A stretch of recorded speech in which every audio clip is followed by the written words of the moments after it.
Oh, you people are amazing. So here's the story.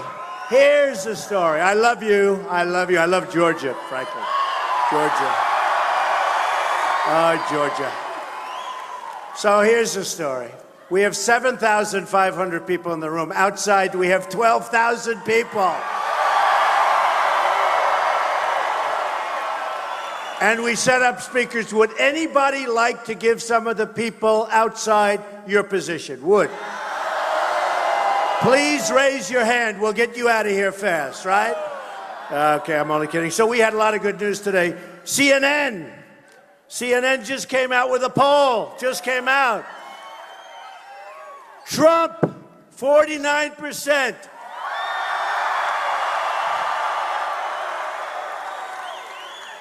Little lightweight Marco Rubio, 16%. Lion Ted Cruz, 15%. Good guy Ben Carson, 10%.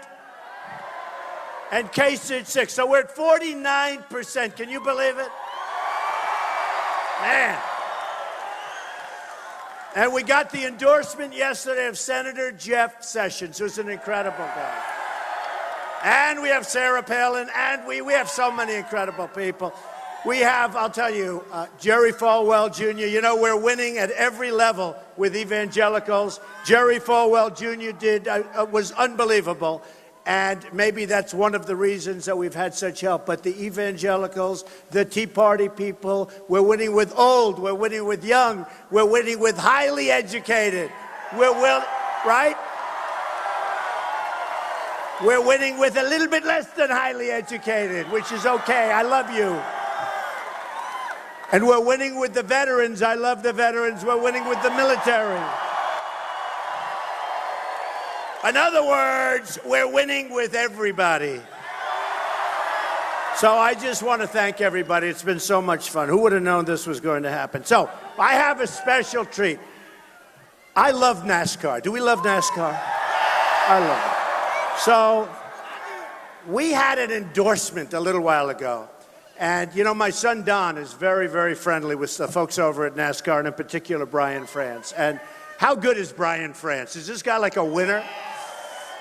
And, you know, I've grown up in George Steinbrenner, the Yankees. He was a great friend of mine, and so many of the owners. And honestly, Brian France is nobody like this man. There's nobody like him. The job he's done, and the family is so incredible. So some of the NASCAR folks came over here today because guess what? They are endorsing Donald Trump. Can you believe this?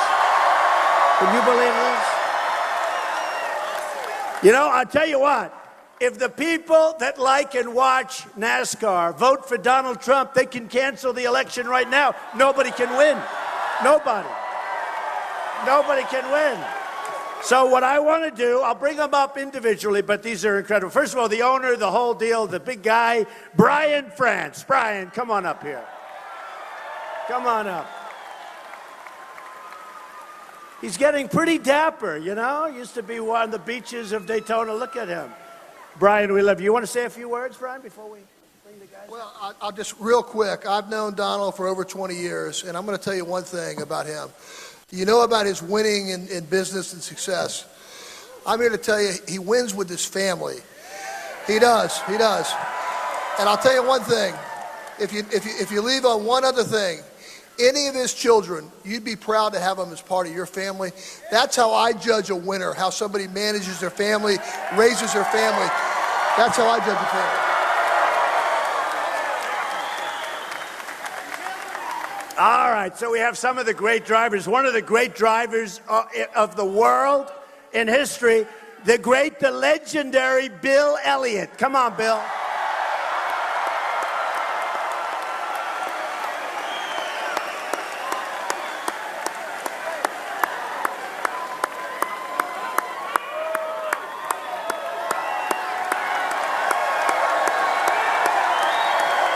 We love Bill. Bill.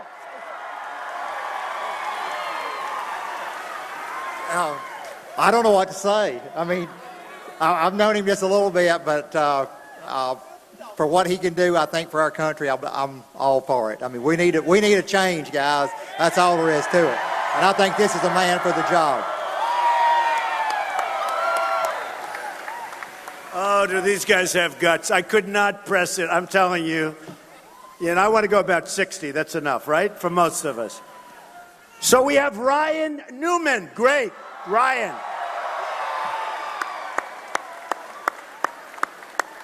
Come on up here, Ryan.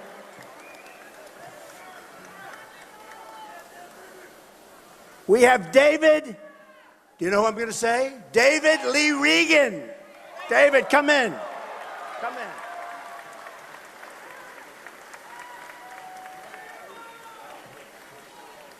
And then, because of genes, he was really helped a lot. You know, Bill and his incredible wife had a son. And the son, you got it.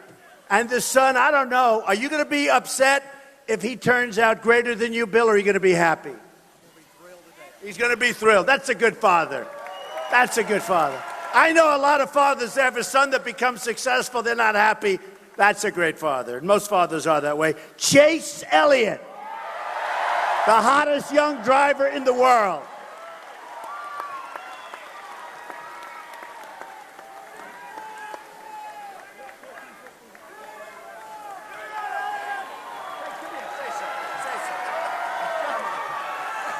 I'm not sure why he let me say anything. Just happy to be here. This is a great man. I think he's a guy who can do some great things for us. So thank you. Thanks for having us.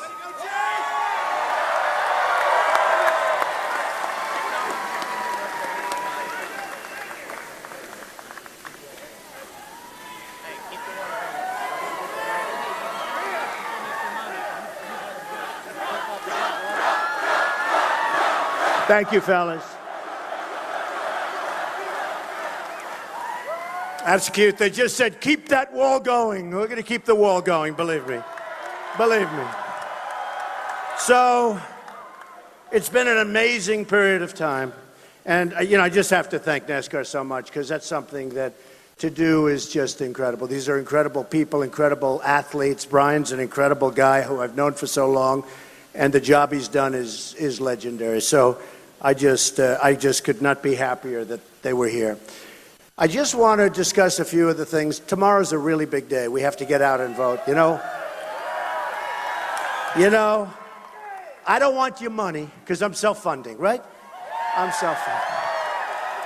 I don't even want Brian's money. Brian's good for some money, but I don't want Brian's money. What I want is I want everybody. I guess I just heard we have 13,000, 14,000 people outside. They hear me very well. We have a good mic system. But I just want you folks to go out and vote. We have the head of Time, one of the top writers of Time magazine here. He did a story 3-4 weeks ago talking about a movement. And I said, what are you talking about? You're going to do another story? Where is he, by the way? Where is David? Where the hell is David? He did such an amazing story. And he's talking about a movement. This is, in fact, a movement. This is not like me. This isn't about me. It's about you. It's about all of it. I'm just the messenger. And I'm just the messenger, folks.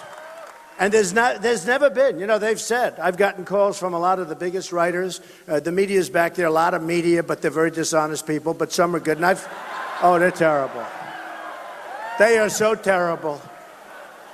They are terrible. But, you know, no, 20% of them are good. 80% are bad. 40% are disgusting. But, you know, the end result, it doesn't make any difference. What we have going is so special. It's incredible. It's incredible. So the big thing, and I will tell you one more time before we finish, which will be in a little while. We'll talk about a few things like the wall. We'll talk about like not getting ripped off at trade, like rebuilding our military, like taking care of our vets. But I just want to say, so, you know, I'm self-funding. That means that nobody's going to say, oh, please, Donald, I gave you a contribution. You've got to help me with the pharmaceutical industry, or you have to help me with something. No, there's not going to be any of that. Do you know that in bidding, that when we're the largest purchaser of drugs in the world, right? In the world. By far. So, I mean, drugs like to make you better, right?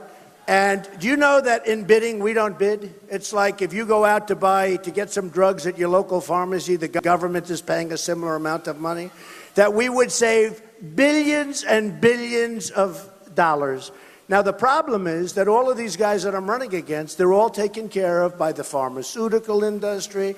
They're taken care of by all of the industries.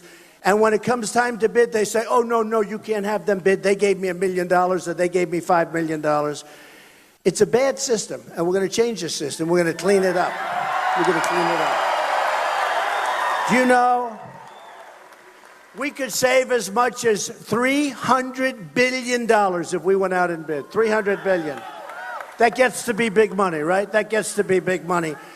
The numbers of fraud, waste, abuse in the system are incredible. We're going to take care of Social Security. We're going to cut in terms of, not cut what you're getting, we're going to cut all of the waste, fraud, abuse, and we're going to save you Social Security without cuts.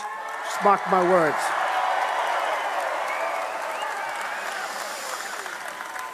And we're going to have something that's going to be so exciting. And look, I deal with these people. And now, I've dealt with politicians all my life. Somebody said, oh, Donald, it hasn't been political. I've gotten zone changes. I've been all over the world. We're doing over 114 projects now all over the world. All over. And I've dealt with politicians. I've dealt with politicians worldwide. And I want to tell you, they're never going to get you to the promised land, folks. They're never going to do it. And, you know, I saw this, like this little Marco Rubio, this guy. I call him lightweight. I call him lightweight Marco. No, I see him. I'm on the stage. You saw Chris Christie endorse me the other day, right? Great guy, tough guy. And a few weeks ago, we're at one of the many debates. These debates, they're just brutal. They're coming out of my ears. Who wants to do any more debates? It's enough. And we have another one coming up, I think, on Thursday. The last one, I was double teamed, and I won every single poll. Had me winning. Can you believe it? And these two guys, I see them backstage, they're talking, you know, you do this, I'll do that, you do this, don't cut me off. And then they're high-fiving. And there's one picture where I'm standing here in the middle. By the way, I've been in the middle from the beginning. Brian would like that. I've been in the middle from the beginning, from virtually the time I announced. The middle means like, that's the one that's winning.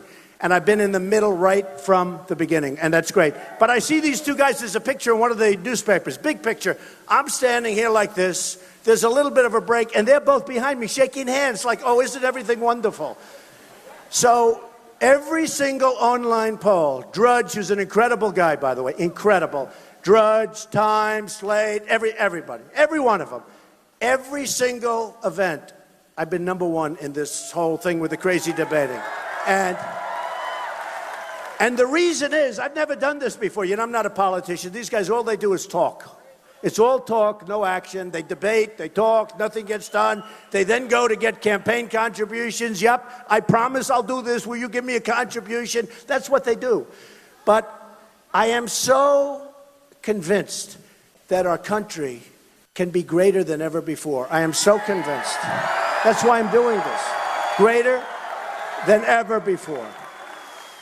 But this guy, I watched him, and he's standing there. Think about this, negotiating with the Chinese. I do a lot of business with the Chinese. I've made some great deals. I have the Bank of America building because of the Chinese, big chunk of it. I have 1290 Avenue of the Americas, that's 6th Avenue in New York. The largest floor, just about the largest floor plates, this massive building, Chinese. Ideal, I have the largest bank in the world. The Chinese bank has 400 million customers, largest in the world. They're a tenant of mine in one of my buildings in Manhattan. I sell tens of millions of condos. Dealing with the Chinese is fine, but their leaders are too smart for our leaders. They're killing us, folks, and we can't let it happen anymore. Carl Icahn is one of the great business people. You know Carl, and so many other business people. I have the greatest negotiators in the world. We use political hacks to negotiate these massive trade deals, bigger than any deal. Even Brian would say these deals are big, okay? Bigger than any deal. We lose every year with China $500 billion. Think of it, $500 billion. And this has been going on forever. We always lose. We're going to start winning. We're going to win. We're not going to lose. Why are we losing? We get these political guys, they're in there because they gave campaign contributions or whatever, or they raised money. I have a good friend of mine, Mel, here, but I won't tell you his last name. But he does very well in this world. He raises a lot of money for politicians. He said to me before, can I raise money for you? I said, I don't want any money. You know how much money I turned down? I would have made Jeb Bush's $148 million, which was so far the biggest. I would have made that fund look like peanuts. I turned down money after money. And you know, it's not my life. It's not my life. My whole life has been money. I want money. I want money. Greedy. I was greedy. I want more money, more money. Now they come up, Donald, I'd like to give you $10 million for your campaign. I go, I don't want it. It's hard because my whole life. So I take money. Now I'm going to be greedy for the United States. I'm going to take and take and take. Beat it.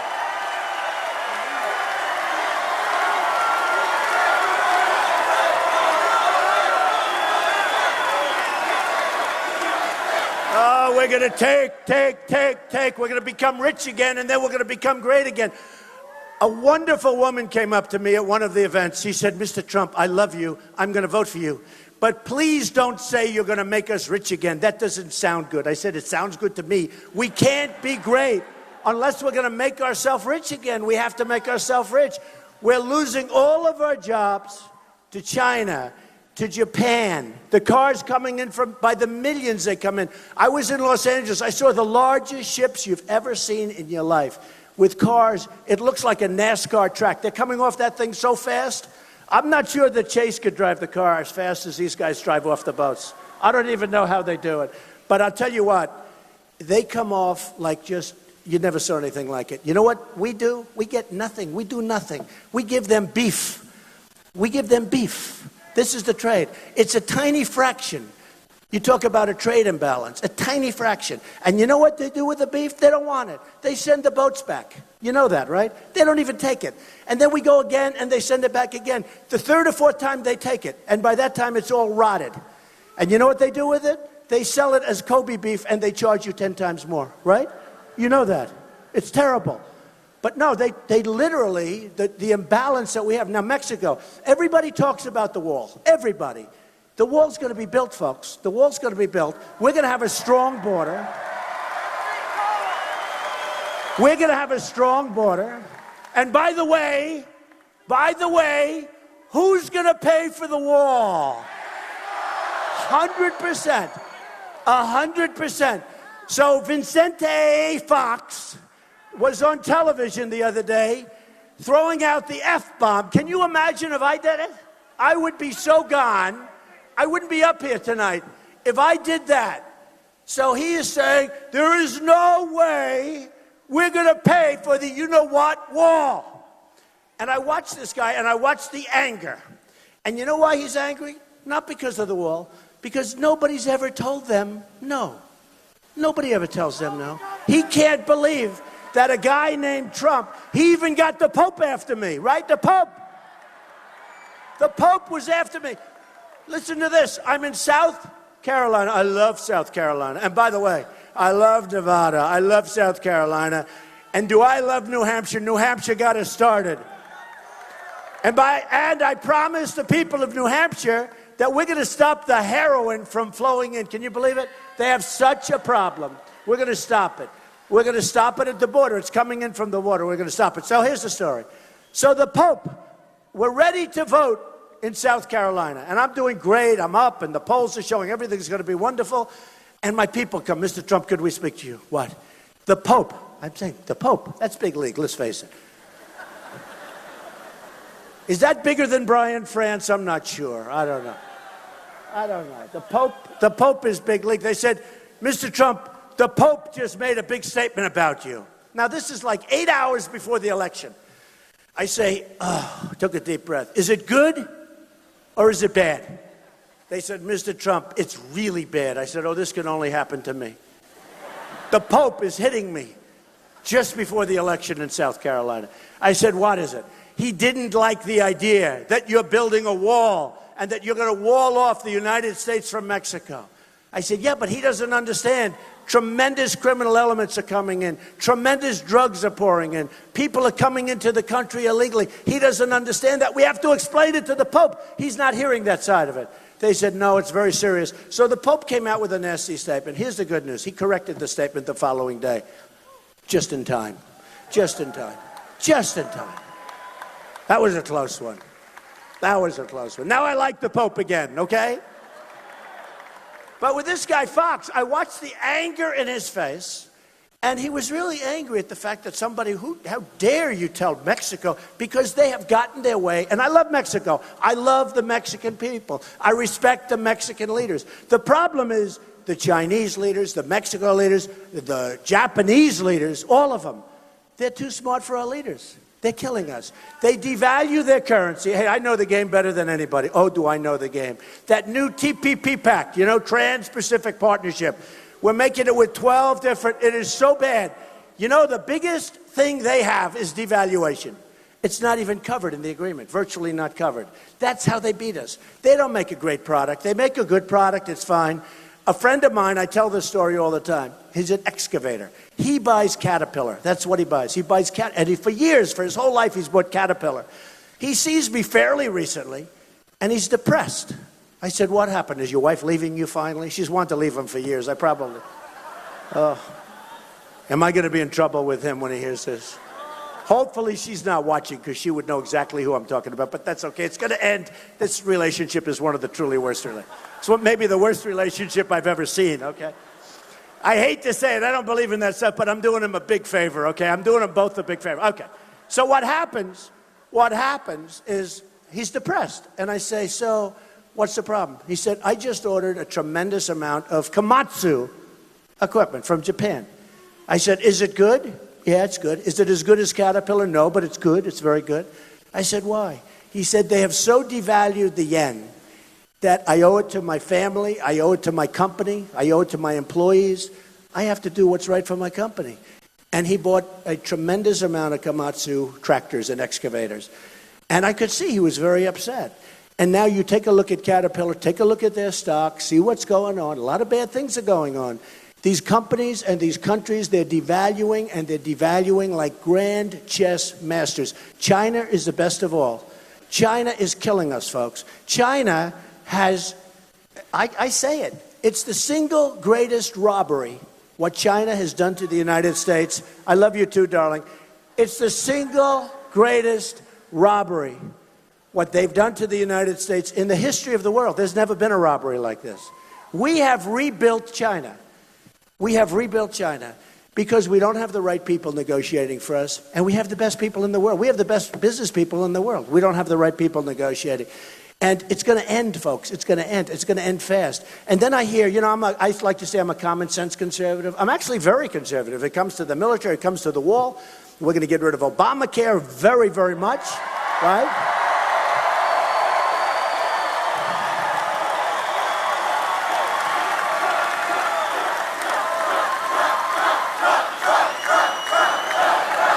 Thank you.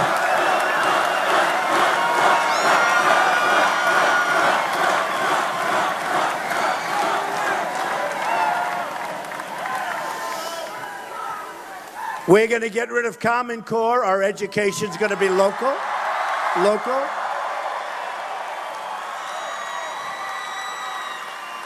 And I've seen it. This Common Core is a disaster. Do you know, in the world, 30 countries in the world, we're number 30th. We're last. We're last on education. We're number 1 per pupil in cost. And number 2 doesn't even exist because we spend so much more than number 2, you might as well forget number 2. You have Denmark, Sweden, China, Norway. United States is number 30. And yet we're number 1 in cost. It's very interesting, my campaign. Somebody wrote an article, one of these people back there, one of these of many. Oh boy, that's a lot of cameras. Do you know the biggest problem with my speeches? They're always live. I got like all these cameras. That's why I can never make the same stump speech. All these other guys, they go and they read the same speech, right? Well, ladies and gentlemen, thank you. 12 minutes, everyone's sleeping, and then they leave, okay? You can't do that if you're on live television every night. It's nice to have that ability. We don't want a teleprompter president again, do we? No more teleprompter. No more. It's too easy. Tell me what I should say. Write it out. I'll read it. Blah, blah, blah. But you look at what's going on. You look at what's going on in the world. It's going to change. It's going to change so fast for us. I'm telling you, we can do things so fast. My campaign, I spent less money than anyone else, and I'm by far the front runner. I mean, by far. My son, Don. Where is Don, by the way? Is Don here? Where is Don? Where's my boy? He's done such a great job. Where is Don? Come here. my son Don and Eric and Ivanka. Come here, Don.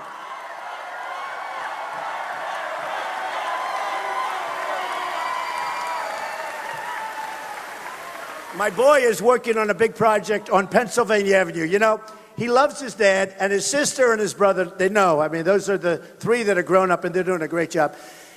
And they know I want to be on Pennsylvania Avenue, right? So I got, from the Obama administration, can you believe this? The most valuable site, probably the most heavily bid on site in the history of the General Services Administration. It's called the Old Post Office. It was built in the 1880s. It's an incredible building. We're converting it to a hotel.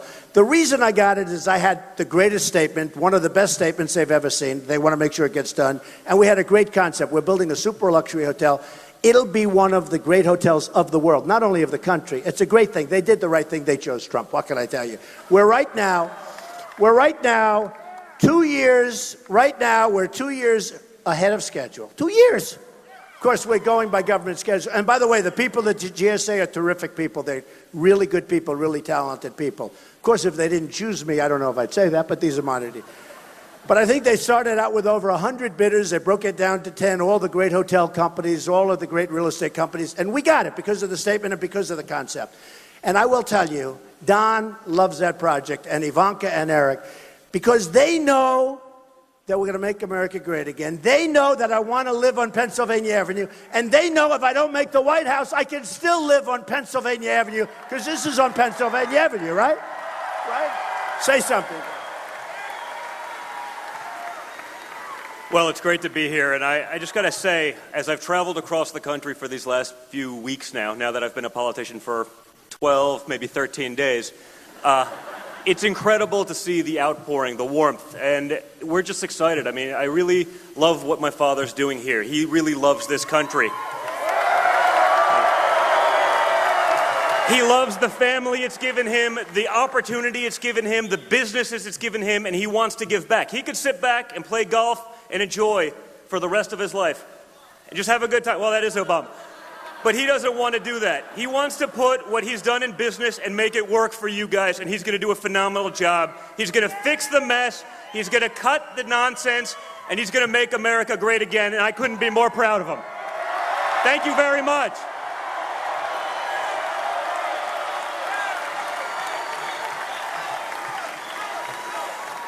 I will tell you this, you know, a lot of people ask me to speak on success and what it takes to be successful and all this, but, you know, I've known a lot of very successful people. The most successful people are the people with great families, I will tell you. Not the most money, but the people with the great families. When you have, I'm just going to interject this, in between trade, in between the Second Amendment, which, by the way, we are going to keep and solidify. But I must tell you, it's the people with the great wife or the great husband and the great children that love their children and adore their families. Those are the happiest people, not the people with the most money. I speak against myself, perhaps, maybe not, but I'll tell you what, cherish your family, because there's nothing more important. Just remember that. Okay. Now back on to trade. So, the Second Amendment is under siege. And I'll tell you what else is under siege. Christianity. It's under siege. I've had tremendous support from pastors. I've had such incredible support from pastors and ministers and clergy. And, you know, it's amazing. I'm winning all of the evangelicals. If you look at South Carolina, Ted Cruz was supposed to win that easily, and I won in a landslide, and I won the evangelicals. And Jerry Falwell Jr. got up and made the most incredible speech. He talked about his father. I was very complimented because he said nice things. And, you know, everybody that walks through, that goes through, they all go through Liberty University, Jerry's Liberty University. And he knows all the candidates. And he came out and endorsed me, Jerry Falwell Jr., which was a really great thing. And people saw it.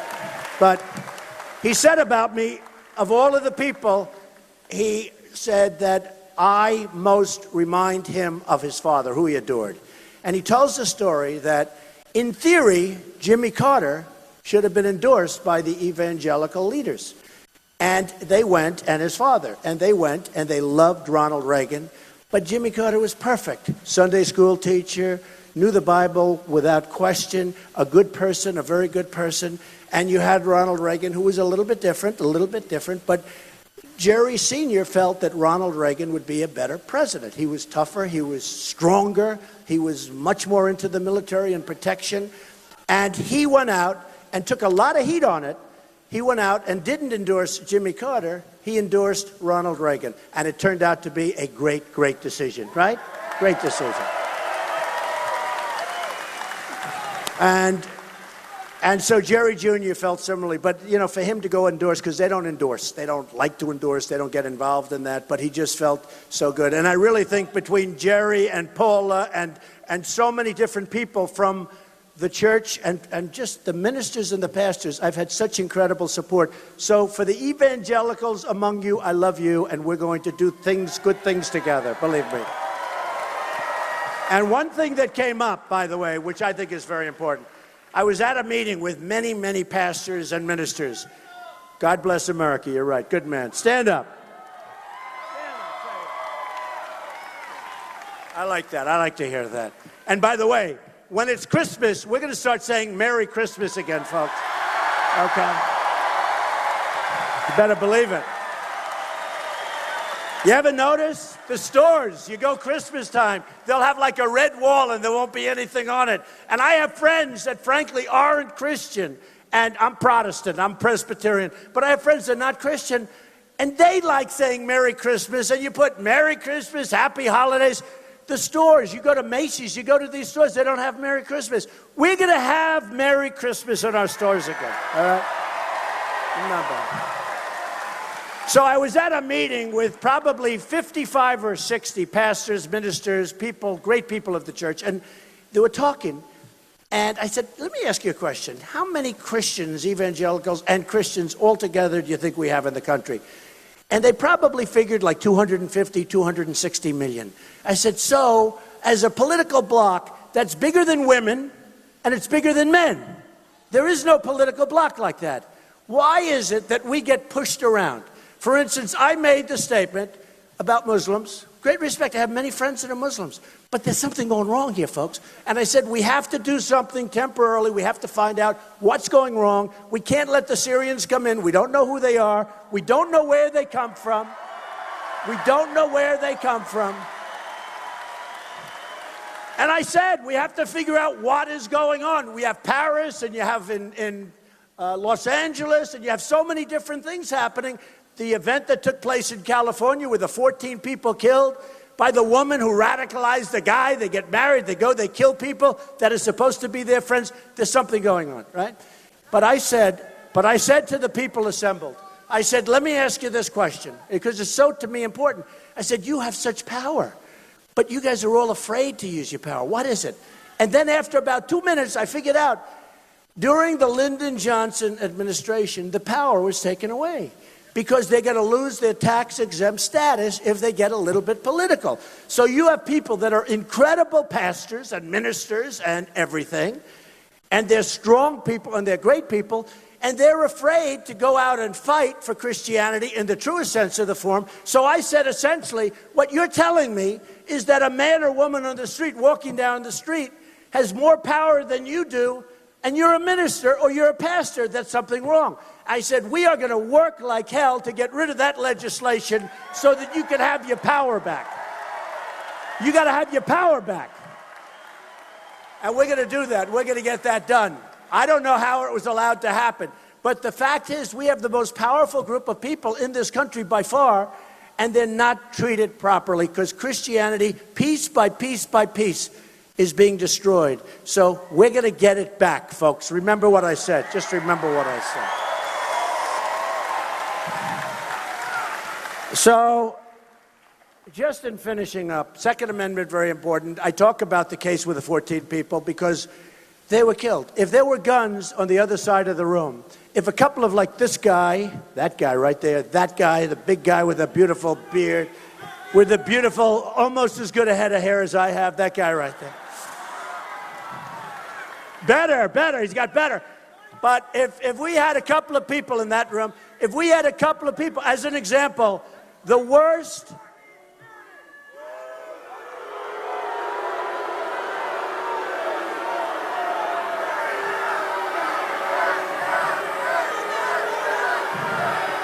Quiet, quiet, quiet. Quiet, quiet, quiet. All right, let him. Come on, quiet. Get out. Get him out.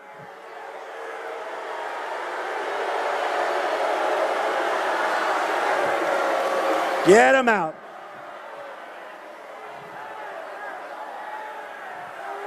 Get him out. Thank you. Thank you.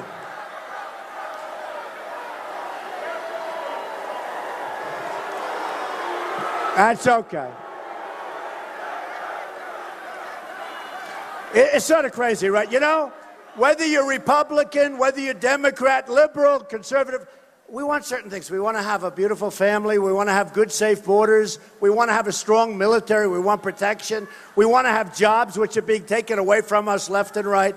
You know, you wouldn't think. You'd think everybody would be like on the same side. There's like 6 or 7 things you want to have. You want to have freedom of religion. You want to have things. You want to have certain things. And you would think that people would sort of all be in the same, but every once in a while you have that happen, and it's fine. Listen. Paris is the toughest in the world for guns. You can't have a gun. France is probably the toughest nation anywhere in the world for guns. The only one that has the guns are the bad guys, right?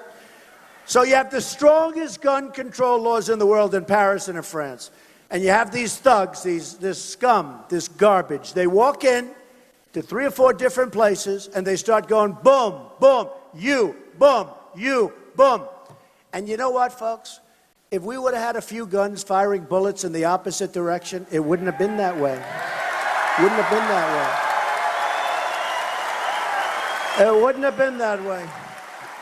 You have 130 people dead. You have many, many gravely injured lying in the hospital, many of whom are going to die. It's a horrible scene, they tell me.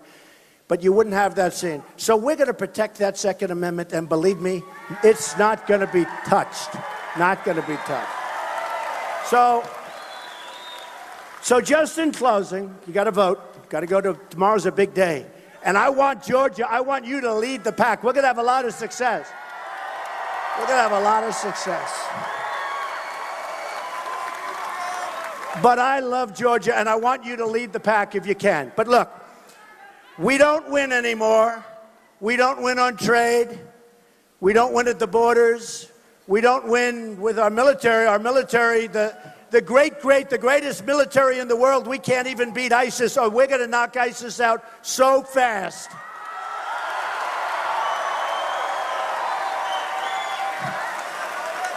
Our health care is horrible. It's highly expensive. It doesn't work. It's broken. It's going to be terminated. So we don't win at health care. We don't win at anything. We certainly don't win with education. Here's the story, folks. You're going to look back on this night, and you're going to say in 2 years, and 3 years, and 4 years, and in 20 years, you're going to say this was an amazing evening, because it is a movement. You're going to say that was an evening when Donald Trump stood up, and he said, and she will be a great first lady. Say that again. She will be. You're going to say that was an evening when we really became great again. We are going to win at every single level. We are going to win with health. We are going to win with education. We are going to win at the borders. We're going to win with our military. We're going to win, win, win, win.